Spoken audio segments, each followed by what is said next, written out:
Hello guys, welcome back to our channel Fantasy World. இன்னைக்கான வீடியோல என்ன பார்க்க போறோம் அப்படினா ஸ்லாம் டங்க் அனிமியோட எபிசோட் 37 கான எக்ஸ்பிளனேஷன் தான். இந்த எபிசோட் ஸ்டார்டிங்ல சோயோ பிளேயர்ஸ் எல்லாரும் வெளிய நின்னு பேசிக்கிட்டு இருக்காங்க. யாருமே வந்து சோகோ டீமை ரொம்பவே அண்டர் எஸ்டிமேட் பண்ணிராதீங்க. அவங்க வந்து இந்த வருஷம் ரொம்பவே ஸ்ட்ராங்கான டீமா தான் இருக்காங்க. நம்மளோட எய்மே வந்து நம்பர் 1 ஸ்பாட் பிடிக்கிறது தான். அதனால ஃபர்ஸ்டா இந்த ஒரு கேம்ல ஃபுல் கான்சென்ட்ரேஷனா விளையாடுங்க அப்படின்னு சொல்லிட்டு ஒரு பிளேயர் தான் வந்து எல்லார்கிட்ட இன்ஸ்ட்ரக்ஷன் கொடுத்துக்கிட்டு இருக்கான். சோகோ பிளேயர் ஒருத்தருமே கோகரே கிட்ட வந்து அவர் தான் கோச், அங்க உட்கார்ந்திருக்கவரை பார்த்தா கோச் மாதிரி எனக்கு தெரியல அப்படினு கேக்குறான். அதுக்கு கோகரேமே சொல்றான் அவர் வந்து வெறும் இன்சார்ஜ் மட்டும் தான், அவருக்கு பாஸ்கெட் பால் பத்தி எதுவும் தெரிய கூட செய்யாது. அவங்களோட உண்மையான கோச்சே வந்து அங்க இன்ஸ்ட்ரக்ஷன் கொடுத்துட்டு இருக்கான் இல்லையா, அவன் தான் வந்துட்டு கோச் அப்புறம் டீம் மெம்பருமே. அவன் வந்துட்டு இப்ப தேர்ட் இயர் தான் படிக்கிறான். அவனோட பேர் வந்துட்டு ஃபூஜிமா அப்படின்னு சொல்லிட்டு சொல்றான். இவனோட பேரையுமே ஞாபகம், இவனுமே சோயோ டீம்ல ரொம்பவே முக்கியமான கீ பிளேயர். அவன் வந்துட்டு கேமோட ஸ்டார்டிங்ல உள்ள இறங்கல, மத்த ஒரு 5 பிளேயர்ஸ் தான் வந்துட்டு உள்ள இறக்கி விடுறான். முதல்ல சோயோ டீமோட 9ஆம் நம்பர் பிளேயரை காட்டுறாங்க. இவனோட பேர் வந்துட்டு ஈட்டோ, இவன் பேருமே ஞாபகம். அடுத்ததா ஜெர்சி நம்பர் 8, இவனோட பேர் வந்துட்டு டகானோ. அடுத்து நம்பர் 7 ஜெர்சி போட்டிருக்க பேர் வந்துட்டு நகானோ.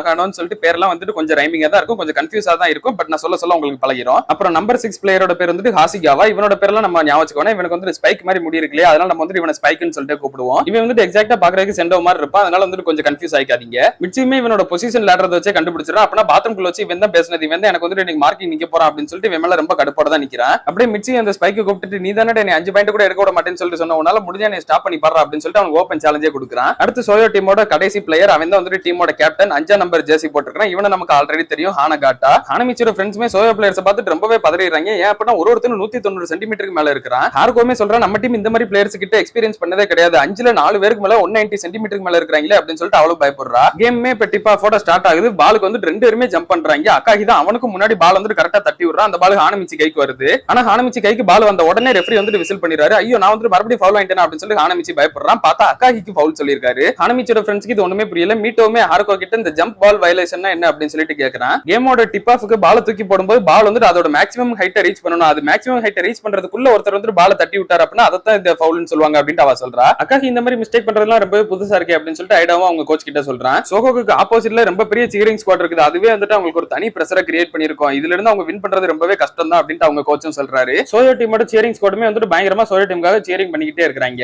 அடுத்த ரேலில அக்காகி வந்துட்டு ஹானமிச்சி நீ அந்த நம்பர் 8 ஃபாலோ பண்ணு அப்படினு சொல்றான். ஹானமிச்சி டாக்கனோக்கு முன்னாடி வந்து நிக்கிறான். டாக்கனோக்கு முன்னாடி ஹானமிச்சி தமாந்துண்டு சின்ன பையன் மாதிரி தான் தெரியுறான். அவனுக்கு வந்து இவனை பாக்குறப்ப கொஞ்சம் பயமா இருக்குது. நம்ம இதுக்கு முன்னாடி இந்த மாதிரி உயரமா இருக்கிற டீம் பிளேயர்ஸ் இருக்கிற மாதிரி ஒரு பெரிய டீம் கூட நம்ம விளையாண்டதே இல்ல அப்படின்னு சொல்லிட்டு கோகரையும் கொஞ்சம் பயப்படுறான். சோயோ பிளேயர்ஸ் எல்லாமே பால கீழ கூடி பாஸ் பண்ணாம நல்ல ஹைட்ட மேல கூடி தான் பாஸ் பண்றாங்க. அதுலயும் ரியோட்டா தான் ரொம்பவே ஷார்ட் இல்லையா, அதனால அவனோட தலைக்கு மேலேயே வந்துட்டு அவன் ரீச் பண்ண முடியாத ஹைட்ல பால் வந்துட்டு பாஸ் பண்றாங்க. அந்த பால் இப்ப ஹானகாட்டா ரிசீவ் பண்றான். அவனை டிஃபென்ஸ் பண்றதுக்கு அக்காகி தான் நின்னுகிட்டு இருக்கான். என்னாலும் இவனை ஷூட் பண்ணவே விட்டுறக்கூடாது அப்படின்னு சொல்லிட்டு அக்காகி வந்துட்டு ஜம்ப் பண்றான். ஆனா ஹானகாட்டா வந்துட்டு முன்னாடி தான் ஜம்ப் பண்ணி இருந்திருப்பான். இவனுமே வந்துட்டு பாலுக்கு பக்கத்துல கையை கொண்டு போறப்ப இவன் வந்துட்டு ஏர்ல இருக்கும்போது பின்னாடி மூவ் ஆகுற மாதிரி தெரியுது. ஏர்ல இருக்கும்போது கொஞ்சம் பின்னாடி போயிட்டு பால வந்துட்டு ஷூட் பண்ணிடுறான் கரெக்டா. இப்ப கேமோட ஃபர்ஸ்ட் பாயிண்டே வந்துட்டு சோயோ டீம் தான் எடுத்துருக்காங்க. சோயோட சேரிங் ஸ்குவாட் ரொம்பவே என்கரேஜ் பண்ண ஆரம்பிச்சிடுறாங்க. ஐடோமே சொல்றான் அவன் வந்துட்டு பேக்வர்ட்ஸ்லயே சூப்பராவே ஜம்ப் பண்ணுனா, இது வந்துட்டு ரொம்பவே அமேசிங்கான ஃபேட் அவே ஜம்ப் ஷாட் அப்படின்னு சொல்லிட்டு சொல்றான். அதாவது யூசுவலா எல்லாரும் நின்ன இடத்துல இருந்து பால ஜம்ப் பண்ணிட்டு அதே இடத்துல தான் லேண்ட் ஆகுவாங்க. ஆனா ஹானகாட்டா வந்துட்டு ஜம்ப் பண்றப்ப எங்க இருந்தாலும் அதுக்கு ஒரு 2-3 ஸ்டெப் பின்னாடி வந்து தான் கீழ லேண்ட் ஆகவே செய்வான். அதான் வந்துட்டு பேக்வர்ட்ஸ்ல ஜம்ப் பண்றது. இந்த மாதிரி ஜம்ப் பண்றதுல நிறையவே ரிஸ்க் இருக்குது. லேண்டிங் வந்து எப்பவுமே சரியா அமையாது, ரொம்பவே காம்ப்ளிகேட்டடான விஷயம். ஆனா இப்படி பண்றப்ப நம்ம ஆப்போனன்ட் வந்து நம்ம நேரா தான் ஜம்ப் பண்ணுவோம் அப்படின்னு சொல்லிட்டு அவன் வந்து நமக்கு பக்கத்துல இருப்பான். ஆனா நம்ம இப்படி பின்னாடி போறப்ப அவனோட கை வந்து ரொம்பவே முன்னாடி போயிடும். அதனால நம்ம பால அவனால தொடக்கூட முடியாது.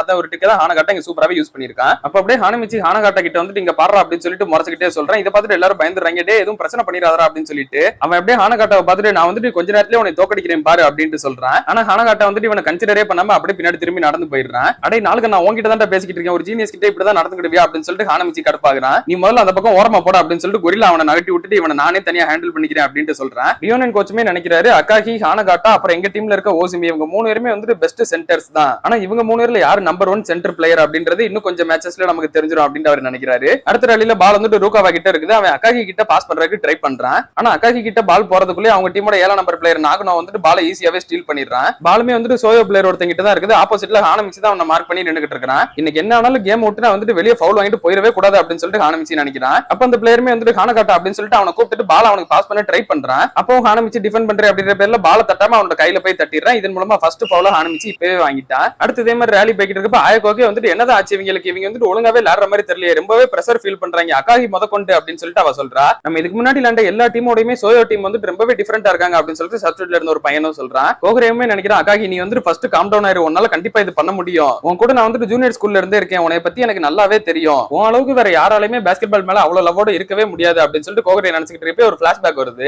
அக்காகி கோகரே எல்லாருமே ஃபர்ஸ்ட் இயர் படிக்கிறப்ப இருந்த ஒரு பிளாஷ்பேக் தான் காட்டுறாங்க. மத்த ஃபர்ஸ்ட் இயர் பசங்க எல்லாருமே பயங்கரமா புலம்பிக்கிட்டு இருக்காங்க, என்னடா இது ட்ரைனிங்லாம் இவ்வளவு ஹார்டா இருக்குது அப்படின்னு சொல்லிட்டு அக்காகி இவங்க கிட்ட எல்லாம் வந்துட்டு நம்ம வந்துட்டு இந்த அளவுக்கு ஹார்டா ட்ரைனிங் பண்ணல அப்படின்னா சோகோக்கு வந்துட்டு எப்படி ஸ்ட்ராங்கா இருக்கும் அப்படின்னு சொல்லிட்டு கேக்குறேன். அட போடா, நம்ம இவ்வளவு பிராக்டிஸ் பண்றதுக்குலாம் எந்த ஒரு பிரயோஜனமுமே கிடையாது. மிச்சி இருந்தா கூட நம்ம வந்துட்டு வின் பண்ண முடியும். இப்ப மிச்சி இல்ல நம்மளால வின் பண்ணிக்கவே முடியாது. நீ மட்டும் தனியா கடந்து பிராக்டிஸ் பண்ணு அப்படின்னு சொல்லிட்டு அவங்க எல்லாரும் கிளம்பிடுறாங்க.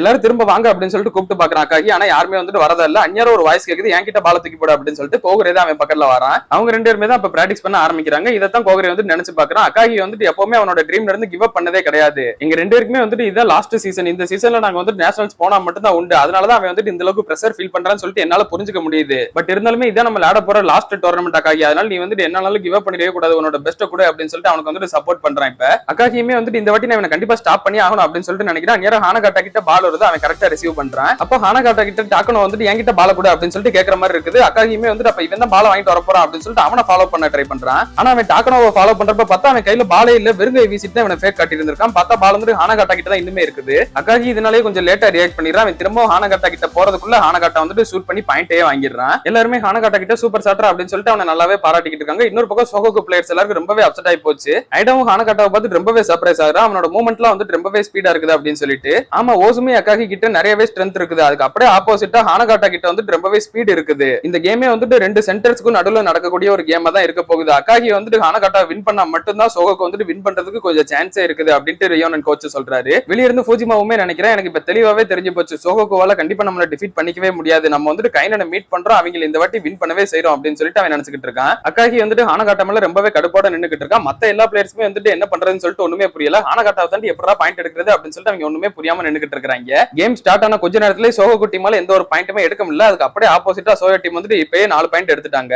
அப்படியே கட் பண்ணி இதோட இந்த ஒரு எபிசோடையுமே முடிக்கிறாங்க. சோயோ டீம் வந்துட்டு இந்த ஒரு லீட கண்டினியூ பண்ணி கூட்டு போவாங்களா, இல்ல அப்படின்னா சோகோக்கு வந்துட்டு ஹானகாட்டாவை எப்படியாவது திரும்ப ஸ்டாப் பண்ணுவாங்களா இல்லையன்றதெல்லாம் நம்ம அடுத்த எபிசோட்ஸ்ல பார்த்து தெரிஞ்சுக்கிடலாம். அதையெல்லாம் நீங்க தொடர்ந்து பார்க்கணும்னு நினைச்சீங்க அப்படின்னா மறக்காம நம்ம சேனலை சப்ஸ்கிரைப் பண்ணி சப்போர்ட் பண்ணுங்க. அப்படி இந்த எபிசோட் பிடிச்சிருந்தா மறக்காம ஒரு லைக்கையும் போட்டு போயிருங்க. நான் உங்களை இன்னொரு நல்ல வீடியோல வந்து மீட் பண்றேன்.